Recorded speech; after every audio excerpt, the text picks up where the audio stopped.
नमस्कार दोस्तों, आइए जानते हैं आज मध्य प्रदेश की बड़ी खबरें। आज की पहली खबर है कि आरएसएस पर अभद्र टिप्पणी करने वाला गिरफ्तार। मध्य प्रदेश के छतरपुर में राष्ट्रीय स्वयंसेवक संघ पर अभद्र टिप्पणी के मामले में पुलिस ने फरहान निजामी नाम के युवक को गिरफ्तार कर लिया है। फरहान के द्वारा बुधवार की सुबह एक वीडियो बनाया गया था जो कि सोशल मीडिया पर जमकर वायरल हुआ था। वीडियो में फरहान कह रहा है कि आरएसएस गधों का झुंड है। मुझे यह समझ नहीं आता इन लोगों ने देश के लिए किया ही क्या है। न इन्होंने आजादी की लड़ाई लड़ी। वक्त आने दो, नाम और निशान मिटा दिया जाएगा। वीडियो सामने आने के बाद वीएचपी, बजरंग दल और संघ के कार्यकर्ता सिविल लाइन थाने पहुंचे और मामला दर्ज कराया। इसके बाद पुलिस ने मामला दर्ज कर आरोपी को गिरफ्तार कर लिया है। एमपी वक्फ बोर्ड के पूर्व अध्यक्ष शौकत मोहम्मद खान बीजेपी से निष्कासित। मध्य प्रदेश वक्फ बोर्ड के पूर्व अध्यक्ष व भाजपा नेता को पार्टी ने बाहर का रास्ता दिखा दिया है। भाजपा नेता शौकत मोहम्मद खान को भोपाल के बीजेपी जिलाध्यक्ष रविंद्र यति ने पार्टी से निष्कासित कर दिया है। शौकत मोहम्मद खान पर कई गंभीर धाराओं के तहत केस दर्ज है। हाल ही में उज्जैन पुलिस अधीक्षक प्रदीप शर्मा ने शौकत खान पर 10,000 के नगद इनाम की घोषणा की थी। एमपी में कलेक्टर, एसडीएम और तहसीलदारों के तबादलों पर लगी रोक। मध्य प्रदेश में 7 फरवरी 2026 तक के लिए कलेक्टर, एसडीएम और तहसीलदारों के तबादलों पर रोक लगा दी गई है। इसे लेकर चुनाव आयोग ने मुख्य सचिव को निर्देश दिए हैं। प्रदेश में एसआईआर यानी विशेष गहन पुनरीक्षण कार्य के चलते चुनाव आयोग ने तबादलों पर रोक लगाई है। मंगलवार को मुख्य निर्वाचन पदाधिकारी संजीव झा और संयुक्त मुख्य निर्वाचन पदाधिकारी आरपीएस जादव ने प्रेस कॉन्फ्रेंस कर इस संबंध में जानकारी दी है। उन्होंने मुख्य सचिव को निर्देश जारी करते हुए कहा है कि कलेक्टर, एसडीएम और तहसीलदार के तबादले एसआईआर की प्रक्रिया पूरी होने तक नहीं किए जाएंगे। 1 दिसंबर से शुरू होगा एमपी विधानसभा का शीतकालीन सत्र। मध्य प्रदेश विधानसभा का शीतकालीन सत्र 1 से 5 दिसंबर तक आयोजित किया जाएगा। इसकी अधिसूचना जारी हो गई है। विधानसभा का यह सत्र 5 दिवसीय होगा, जिसमें 1 दिन का अवकाश होगा। इस दौरान कुल 4 बैठकें होंगी। सत्र में अनुपूरक बजट समेत 4 विधेयक लाए जा सकते हैं। इसे लेकर विभागों ने तैयारियां शुरू कर दी है। वहीं विपक्ष भी कई मुद्दों को लेकर सरकार को घेरने की तैयारी में है। मध्य प्रदेश विधानसभा का शीतकालीन सत्र 1 दिसंबर से शुरू होगा, जो 5 दिसंबर तक चलेगा। इस संबंध में विधानसभा सचिवालय ने अधिसूचना जारी कर दी है। एक ही पोलिंग बूथ पर होगा पूरे परिवार का नाम। एसआईआर प्रक्रिया शुरू। मतदाता सूची के गहन पुनरीक्षण यानी एसआईआर की प्रक्रिया शुरू हो गई। बताया गया है कि अब एक मतदान केंद्र पर अधिकतम 1200 मतदाता ही रहेंगे। इसके अलावा एक परिवार के सभी सदस्यों का नाम एक ही पोलिंग बूथ में होगा। जिला प्रशासन ने स्टैंडिंग कमेटी की बैठक में राजनीतिक दलों के प्रतिनिधियों को पूरी प्रक्रिया से अवगत कराया। 6 चरणों में प्रक्रिया पूरी की जाएगी। अंतिम चरण 7 फरवरी 2026 को मतदाता सूची का फाइनल प्रकाशन का रहेगा। करीब 100 दिन तक चलने वाली प्रक्रिया में हर मतदाता तक बीएलओ कम से कम 3 बार पहुंचेगा। आप अपना नाम मतदाता सूची में बनाए रखना चाहते हैं तो अपनी पहचान, जन्म के साथ माता पिता की पहचान, जन्म और इसी तरह के दस्तावेज संभाल कर रख लें। एसआईआर के तहत आपसे जो गणना फॉर्म जमा कराया जाएगा उसमें इनकी जरूरत होगी। पुलिस कर्मियों को मिलेंगे हाई प्रोफाइल अपार्टमेंट, संकरी सीढ़ियां, सीपेज वाली दीवारें, छोटे कमरे, न पर्याप्त रोशनी और न ही किचन में पर्याप्त जगह। कुछ ऐसे ही क्वार्टरों में पुलिसकर्मी कुछ साल पहले तक रहने को मजबूर थे, जबकि अब उनके लिए बनाए जा रहे क्वार्टर हाई प्रोफाइल अपार्टमेंट की तरह ही होंगे। जल्द ही ऐसे आवासों की सौगात शहर के पुलिस कर्मचारियों व अधिकारियों मिलने वाली है। कुछ साल पहले जब जर्जर पुलिस क्वार्टरों के बदले नए क्वार्टर बनाने की बात चली तो इसके निर्माण की जिम्मेदारी एमपी पुलिस हाउसिंग सोसाइटी को दी गई। निर्णय लिया गया कि मुख्यमंत्री पुलिस आवास योजना के तहत जो भी क्वार्टर बनेंगे उनके साइज बड़े होंगे। एमपी के इस जिले में बढ़ रहे डेंगू के मामले, मच्छरों के काटने से होने वाली प्राणघातक बीमारी डेंगू को लेकर सतर्क रहने की आवश्यकता है। मौसम में बदलाव और बारिश के बाद बढ़ी नमी ने मच्छरों के प्रजनन के लिए फिर अनुकूल माहौल तैयार कर दिया है। सीधी जिले में डेंगू के मामले लगातार बढ़ रहे हैं। पिछले माह जहां 12 नए मरीज सामने आए थे, वहीं इस माह अब तक 6 नए मामले दर्ज किए गए हैं। वर्ष की शुरुआत से लेकर अब तक कुल 29 लोग डेंगू की चपेट में आ चुके हैं। इनमें अधिकतर मरीज कस्बाई अंचल के हैं। एमपी में नर्मदा नदी में मगरमच्छ छोड़ेगी सरकार। नर्मदा को मध्य प्रदेश की जीवन रेखा के रूप में जाना जाता है। प्रदेश के अमरकंटक से निकली यह विश्व की एकमात्र नदी है जिसकी परिक्रमा की जाती है। शास्त्रों में मगरमच्छ को पुण्य सलिला मां नर्मदा का वाहन बताया गया है। हालांकि प्रदेश की इस सर्व प्रमुख नदी में मगरमच्छों की संख्या बेहद कम है। अब राज्य सरकार ने इस ओर ध्यान दिया है। मुख्यमंत्री मोहन यादव ने प्रदेश में नर्मदा के जल में मगरमच्छ छोड़ने का ऐलान किया है। उन्होंने बताया कि नर्मदा नदी में मगरमच्छ को बसाने की कोशिश की जा रही है। इससे पहले पिछले साल प्रदेश में चंबल नदी में घड़ियाल छोड़े जा चुके हैं। पीएम आवास योजना में हेराफेरी। प्रधानमंत्री आवास योजना ग्रामीण गरीबों को पक्का घर देने के उद्देश्य से चलाई गई, लेकिन दतिया जनपद क्षेत्र की ग्राम पंचायत बहादुरपुर में इस योजना की हकीकत कुछ और ही बयां कर रही है। बीते 3 वर्षों में पंचायत क्षेत्र में 80 आवास स्वीकृत किए गए, जिनमें से लगभग 20 से 25 आवास ऐसे लोगों को दिए गए हैं जो नियमों के अनुसार पात्र नहीं है। वहीं कई वास्तविक जरूरतमंद परिवार आज भी कच्चे मकानों में जिंदगी गुजारने को मजबूर है। योजना से वंचित परिवारों ने बताया कि जिला प्रशासन स्तर पर घालमेल को लगातार दबाने का प्रयास किया जा रहा है। ऐसे में वे स्थानीय स्तर पर शिकायत करने के बजाय भोपाल जाकर शिकायत करेंगे। आवासहीन परिवारों ने बताया कि वे सीधे सीएम के समक्ष अपने ग्राम पंचायत में हो रहे भ्रष्टाचार की शिकायत करेंगे। ग्रामवासियों का कहना है कि जिला प्रशासन को इन आवासों की समीक्षा जांच करानी चाहिए ताकि पात्रों को उनका हक मिल सके। धीरेन्द्र शास्त्री की पदयात्रा रोको, नहीं तो होगा आंदोलन। भीम आर्मी और दलित पिछड़ा समाज संगठन बागेश्वर धाम के पीठाधीश्वर धीरेन्द्र शास्त्री की सनातन हिंदू एकता पदयात्रा के विरोध में खुलकर सामने आ गए हैं। संगठन के नेताओं ने धीरेन्द्र शास्त्री पर समाज को तोड़ने का आरोप लगाया है। दलित और पिछड़ा समाज संगठन के राष्ट्रीय अध्यक्ष दामोदर यादव ने कहा, धीरेन्द्र शास्त्री की 170 किलोमीटर की पदयात्रा को रोकने के लिए 5 दिन पहले राष्ट्रपति को पत्र लिख चुके हैं। अब संगठन की लीगल टीम 2 दिन बाद जबलपुर हाईकोर्ट में भी याचिका दायर कर यात्रा पर रोक की गुहार करेगी। बीते दिन पत्रकार वार्ता में यादव ने कहा, देश में जातिवादी राजनीति बढ़ रही है, प्रदेश भी इससे अछूता नहीं है। दमोह, कटनी, छतरपुर, दतिया और भिंड में दलित पिछड़ों के साथ जातिगत घटनाएं सामने आई हैं।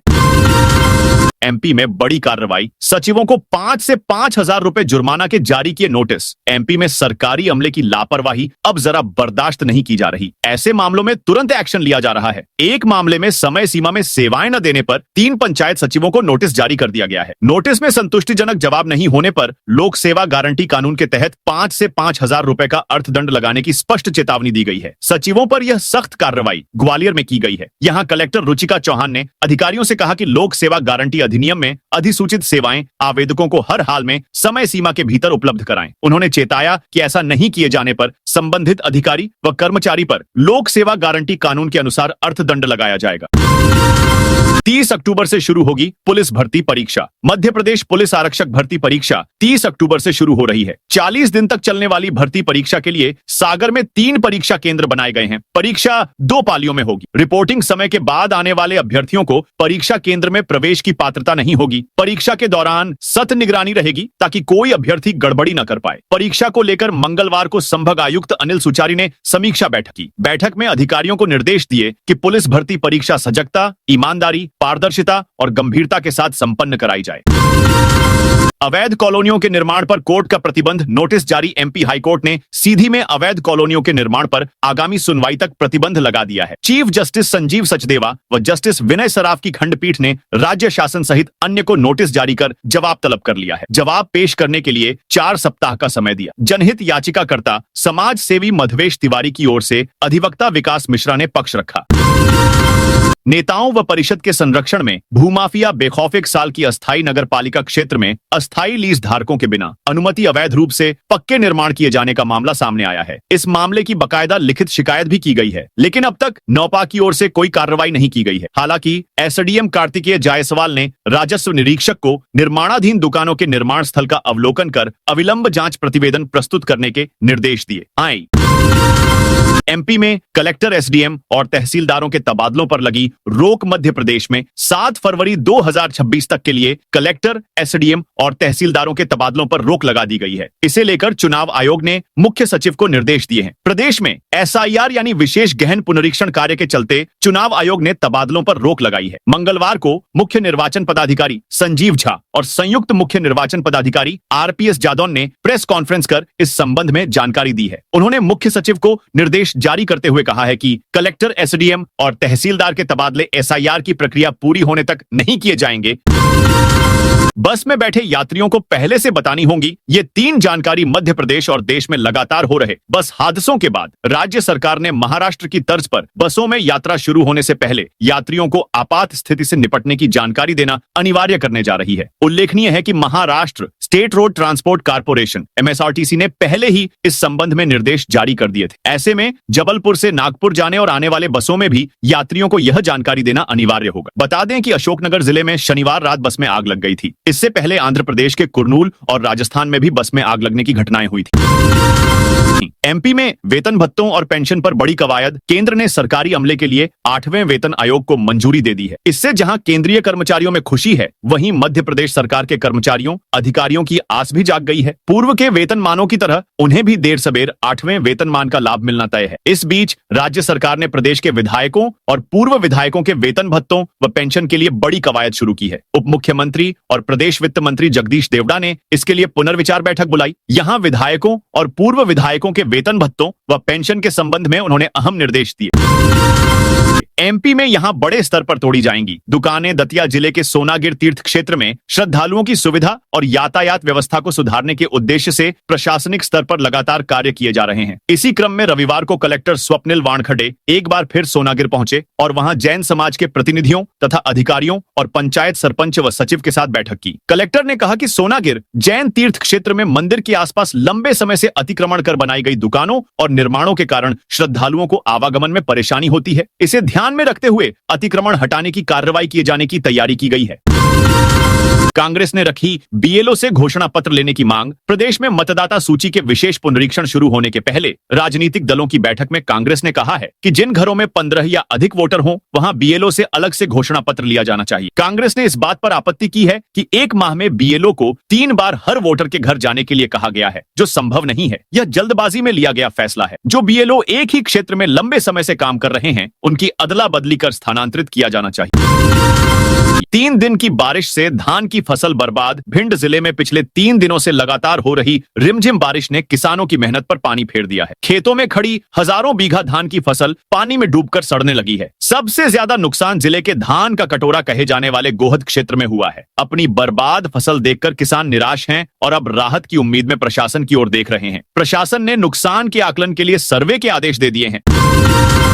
रतलाम में गुंडों को पुलिस ने कराई परेड। रतलाम पुलिस ने गुंडा अभियान के तहत बुधवार दोपहर शहर के अलग अलग थानों के गुंडा तत्वों की परेड कराई। पैदल जुलूस निकाला। सभी पर प्रतिबंधात्मक कार्रवाई कर एसडीएम कोर्ट में पेश किया। शहर के स्टेशन रोड थाना के 5, डीडी नगर थाना के 8, माणक चौक थाने के 7 व थाना औद्योगिक क्षेत्र के 6 गुंडों समेत कुल 26 का जुलूस निकाला। इनके खिलाफ पूर्व से 5 या इससे अधिक अपराध दर्ज है। इन सभी पर प्रतिबंधात्मक व बाउंड ओवर की कार्रवाई करते हुए सभी को स्टेशन रोड थाने में एकत्र किया। 11 लाख के 76 मोबाइल मालिकों को लौटाए। बुरहानपुर पुलिस ने साइबर सेल की मदद से पिछले 6 माह में 76 गुम हुए मोबाइल फोन बरामद किए हैं। इनकी कुल कीमत 11,40,000 रुपए आंकी गई है। पुलिस ने ये फोन उनके असली मालिकों को सौंप दिए हैं। बरामद किए गए मोबाइल फोन 10,000 से 40,000 रुपए तक की कीमत वाले महंगे एंड्रॉइड स्मार्टफोन थे। ये फोन धार, खरगोन, अलीराजपुर जिलों और महाराष्ट्र राज्य से भी ट्रेस कर बरामद किए गए। अधिकांश फोन छात्रों के थे। हरदा में कांग्रेस का कलेक्ट्रेट घेराव।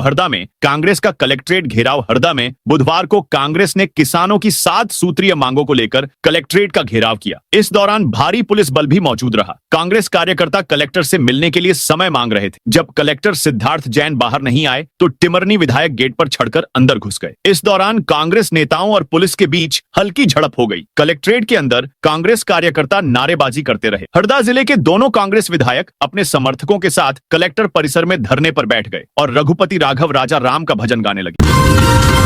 इंदौर में एसडीएम तहसीलदारों को एसआईआर का प्रशिक्षण। इंदौर में बुधवार को मतदाता सूची के विशेष गहन पुनरीक्षण एसआईआर 2025 के संबंध में वर्चुअली प्रशिक्षण कार्यक्रम आयोजित किया गया। भोपाल से वर्चुअली जुड़े मुख्य निर्वाचन पदाधिकारी संजीव कुमार झा ने कहा कि प्रदेश में एसआईआर प्रक्रिया शुरू होते ही मतदाता सूची फ्रीज कर दी गई है। 1-2 बार नहीं मिलने पर बीएलओ 3 बार घर घर जाकर सर्वे करेंगे। उन्होंने कहा कि मतदाता सूची में नाम जुड़वाने के लिए फॉर्म 6, हटवाने के लिए फॉर्म 7 और सुधार या संशोधन के लिए मतदाता को फॉर्म 8 भरना होगा। 12 पार्षदों ने सीएमओ पर मनमानी की आरोप लगाए। मऊगंज की नई गढ़ी नगर परिषद में एक बार फिर प्रशासनिक विवाद सामने आया है। बुधवार को नगर परिषद नई गढ़ी के 12 पार्षदों ने मऊगंज कलेक्टर संजय कुमार जैन से मुख्य नगर पालिका अधिकारी सीएमओ हेमंत त्रिपाठी के खिलाफ लिखित शिकायत। पार्षदों ने सीएमओ पर नगर परिषद की बैठक में मनमानी करने और नियमों की अनदेखी कर अध्यक्ष के दबाव में अवैधानिक कार्यवाही करने का आरोप लगाया है। पार्षदों ने अपनी शिकायत में बताया कि 27 अक्टूबर को नगर परिषद नई घड़ी की बैठक शाम 4 बजे सभागार में बुलाई गई थी। सभी पार्षद तय समय पर सभागार पहुंच गए, लेकिन अध्यक्ष, उपाध्यक्ष और सीएमओ 4:30 तक भी सभा कक्ष में नहीं आए। तुलसी सरोवर में एनजीटी के आदेश पर जांच शुरू। अशोकनगर जिले में तुलसी सरोवर क्षेत्र में अतिक्रमण और अवैध निर्माण के मामले में राष्ट्रीय हरित अधिकरण एनजीटी के आदेश पर जांच शुरू हो गई। एनजीटी ने इसे गंभीर पर्यावरणीय उल्लंघन मानते हुए तुरंत जांच के निर्देश दिए थे। बुधवार को एक संयुक्त समिति ने स्थल पर पहुंचकर जांच की और पूरे क्षेत्र का निरीक्षण किया। एनजीटी के निर्देश पर बनी इस समिति में मध्य प्रदेश राज्य आर्द्र भूमि प्राधिकरण, कलेक्टर अशोकनगर, जल संसाधन विभाग और राज्य प्रदूषण नियंत्रण बोर्ड के अधिकारी शामिल हैं। टीम ने सरोवर क्षेत्र में किए गए निर्माणों और पर्यावरणीय नुकसान का विस्तृत जायजा लिया। सीहोर में वरिष्ठ नागरिकों का धरना। सीहोर में बुधवार को क्षेत्रीय लोगों और वरिष्ठ नागरिकों ने एक दिवसीय सांकेतिक धरना दिया। इस धरने का कारण है हाउसिंग बोर्ड कॉलोनी के पास बन रहे रेलवे ओवरब्रिज पर दोनों तरफ सर्विस रोड बनाने की मांग। प्रदर्शनकारियों का कहना है कि ब्रिज निर्माण में कई गड़बड़ियां हैं, जिनकी शिकायतों के बावजूद कोई सुनवाई नहीं हुई है। यह धरना रहवासी कल्याण समिति के नेतृत्व में आयोजित किया गया है, जिसमें कांग्रेस जिला अध्यक्ष राजीव गुजराती भी शामिल हैं।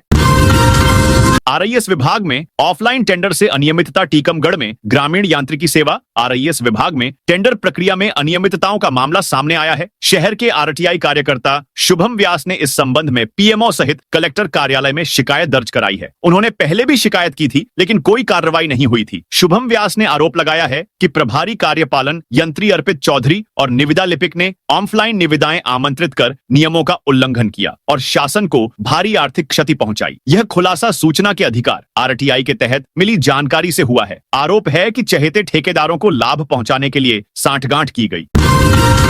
प्रधानमंत्री आवास नहीं बनाने वाले 200 हितग्राहियों पर एक्शन। छिंदवाड़ा नगर निगम ने प्रधानमंत्री आवास योजना पीएमएवाई के तहत मकान बनाने के लिए मिली राशि का दुरुपयोग करने वाले 200 हितग्राहियों पर सख्त रुख अपनाया है। इन हितग्राहियों ने राशि मिलने के बावजूद मकान का निर्माण नहीं किया। अब नगर निगम ने ऐसे लोगों की संपत्तियों की कुर्की की कार्रवाई शुरू कर दी है और अब तक 78 लाख रुपए की रिकवरी भी कर ली है। मुख्य सचिव बनकर की कलेक्टर को फर्जी कॉल। सिंगरौली में मुख्य सचिव बनकर कलेक्टर को फर्जी कॉल करने का मामला सामने आया है। मामले में पुलिस ने 2 आरोपियों को गिरफ्तार किया है। कलेक्टर गौरव बैनल ने इस पूरे फर्जीवाड़े का खुलासा किया है। कलेक्टर गौरव बैनल ने बताया कि शुक्रवार को उनके सरकारी मोबाइल नंबर पर एक मैसेज आया। मैसेज भेजने वाले ने खुद को मध्य प्रदेश सरकार का मुख्य सचिव बताया और 2 व्यक्तियों का काम करवाने को कहा। मैसेज की भाषा शैली पर संदेह होने के कारण कलेक्टर को फर्जीवाड़े की आशंका हुई। सतना में एक्शन के डर से 40% मेडिकल स्टोर बंद। सतना में बिना फार्मासिस्ट के चल रही मेडिकल दुकानों पर लगातार हो रही कार्रवाई से शहर के दवा कारोबारियों में डर है। मंगलवार को कार्रवाई के डर से करीब 40% मेडिकल स्टोर्स बंद रहे। कई दुकानों के शटर दिन भर नीचे ही रहे। छिंदवाड़ा घटनाक्रम के बाद प्रशासन ने उन दुकानों पर सख्ती बढ़ा दी है जहां किराए के फार्मासिस्ट रखे गए हैं, जो दुकान पर मौजूद नहीं रहते। 22 अक्टूबर को drug inspector DI Priyanka Choubey ने चाणक्यपुरी स्थित शारदा फार्मेसी में जांच की। मौके पर फार्मासिस्ट तो मौजूद मिला, लेकिन दवाइयों की खरीदी बिक्री का रिकॉर्ड नहीं मिला। इस पर डीआई ने परचेज और सेल के सभी दस्तावेज तलब किए हैं। बुरहानपुर में नए नगर निगम भवन का काम शुरू। बुरहानपुर नगर निगम के नए भवन निर्माण की दिशा में काम शुरू हो गया है। राज्य बीज निगम की भूमि पर प्रस्तावित इस नए प्रशासनिक भवन के लिए मंगलवार को विधिवत सीमांकन और भूमि समतलीकरण का कार्य शुरू किया गया। यह भवन 34 करोड़ 3 लाख रुपए की लागत से बनाया जाएगा। महापौर माधुरी अतुल पटेल और निगम आयुक्त संदीप श्रीवास्तव ने मौके पर पहुंचकर कार्य का निरीक्षण किया और गुणवत्तापूर्ण कार्य के निर्देश दिए। सागर में 3 केंद्रों पर होगी पुलिस भर्ती परीक्षा। मध्य प्रदेश कर्मचारी चयन मंडल भोपाल द्वारा आयोजित पुलिस भर्ती परीक्षा कल यानी 30 अक्टूबर गुरुवार से सागर में शुरू हो रही है। यह परीक्षा लगातार 15 दिसंबर तक चलेगी। इसके लिए सागर में 3 परीक्षा केंद्र बनाए गए हैं, जहां रोजाना 2 पालियों में परीक्षा आयोजित की जाएगी। परीक्षा को लेकर पुलिस और प्रशासन ने तैयारियां पूरी कर ली हैं। संभाग आयुक्त अनिल सुचारी ने तैयारियों की समीक्षा करते हुए अधिकारियों को जरूरी निर्देश दिए हैं। इंदौर कलेक्टर ने जन सुनवाई में 237 शिकायतें सुनी। इंदौर में मंगलवार को कलेक्टर की जन सुनवाई में बड़ी संख्या में लोग अपनी समस्या लेकर पहुंचे। इस दौरान कलेक्टर शिवम वर्मा ने खुद लोगों की समस्याएं सुनी, साथ ही कई शिकायती आवेदनों का मौके पर ही निराकरण किया। दीपावली के बाद पहला मंगलवार होने की वजह से जन सुनवाई में उम्मीद से अधिक लोग पहुंचे थे। एसआईआर को लेकर हुई बैठक में उठे कई सवाल। भोपाल में मतदाता सूची के शुद्धिकरण और विशेष गहन पुनरीक्षण। एसआईआर को लेकर बुलाई गई बैठक में नागरिकों और राजनीतिक दलों के प्रतिनिधियों ने कई सवाल उठाए। बैठक का उद्देश्य मतदाता सूची में सुधार कर उसे सटीक और त्रुटिरहित बनाना था। लोगों ने सवाल उठाया कि एक ही परिवार के वोटरों के नाम अलग अलग पोलिंग बूथों में दर्ज हैं। कई ने यह भी आशंका जताई कि राजनीतिक कारणों से कुछ नाम सूची से हटाए जा सकते हैं। कलेक्टर कौशलेंद्र विक्रम सिंह ने भरोसा दिलाया कि मतदाता सूची को पारदर्शी। एमपी में 3 सिस्टम एक्टिव। डिप्रेशन, अवदाब, टर्फ और साइक्लोनिक सर्कुलेशन चक्रवात के असर से मध्य प्रदेश में तेज आंधी, बारिश और गरज चमक का दौर बना हुआ है। मंगलवार को सेंधवा समेत 7 जिलों में बारिश हुई, जबकि भोपाल, इंदौर में आंधी का असर रहा। इधर मुरैना जिले में मंगलवार को हुई बारिश से खेतों में पानी भर गया। लोहगढ़ गांव सहित आसपास के क्षेत्रों में भी जल भराव की स्थिति बनी हुई है। लगातार हो रही बारिश से किसानों के खेतों में पानी जमा हो गया है। बुधवार को श्योपुर, मुरैना समेत 11 जिलों में भारी बारिश होने का अलर्ट है। मौसम विभाग के अनुसार अरब सागर में एक डिप्रेशन एक्टिव है, जिससे एक टर्फ एमपी के पास से गुजर रही है। वहीं उत्तरी हिस्से में एक साइक्लोनिक सर्कुलेशन भी सक्रिय है। इस वजह से प्रदेश में बारिश का दौर चल रहा है। दूसरी ओर तूफान मोन्था की वजह से तेज आंधी का दौर है। अगले 24 घंटे के दौरान सिस्टम का असर बढ़ेगा, जिसकी वजह से कई जिलों में भारी बारिश की चेतावनी दी गई है। बता दें कि मध्य प्रदेश से मानसून की आधिकारिक विदाई हो चुकी है, लेकिन बारिश का दौर जारी है। 29, 30 और 30 अक्टूबर को भी तेज बारिश हो सकती है। 30 अक्टूबर को सिस्टम का सबसे ज्यादा असर देखने को मिलेगा। हरदा में मिशन कोड शक्ति शुरू, 17 छात्रों को प्रमाण पत्र। हरदा जिला प्रशासन ने कोड योगी फाउंडेशन के सहयोग से मिशन कोड शक्ति हरदा कार्यक्रम की शुरुआत की है। इसका उद्देश्य शासकीय विद्यालयों के कक्षा 9वीं से 12वीं तक के विद्यार्थियों को कोडिंग सिखाना है। यह पहल बच्चों में तकनीकी ज्ञान, रचनात्मक सोच और समस्या समाधान क्षमता बढ़ाने पर केंद्रित है, ताकि वे भविष्य में बेहतर अध्ययन और रोजगार के अवसर प्राप्त कर सकें। पुलिस का नया अभियान, एक कैमरा अपने शहर के नाम छिंदवाड़ में। हाल के दिनों में शहर में चोरी की वारदातों में लगातार इजाफा देखने को मिला है। पुलिस जांच में सामने आया है कि जिन इलाकों में सीसीटीवी कैमरे लगे और चालू हालत में हैं, वहां चोरों को पकड़ना पुलिस के लिए आसान हो गया है। वहीं जहां कैमरे नहीं लगे हैं, वहां जांच में काफी समय लग रहा है। इसी स्थिति को देखते हुए छिंदवाड़ा पुलिस ने एक कैमरा अपने शहर के नाम अभियान की शुरुआत की है। इस अभियान के तहत शहर के सभी दुकानदारों और व्यापारियों से अपील की जा रही है कि वे अपने प्रतिष्ठान में लगे कम से कम एक कैमरे का एंगल सड़क या सार्वजनिक क्षेत्र की ओर रखें, ताकि आसपास के इलाकों की भी निगरानी हो सके।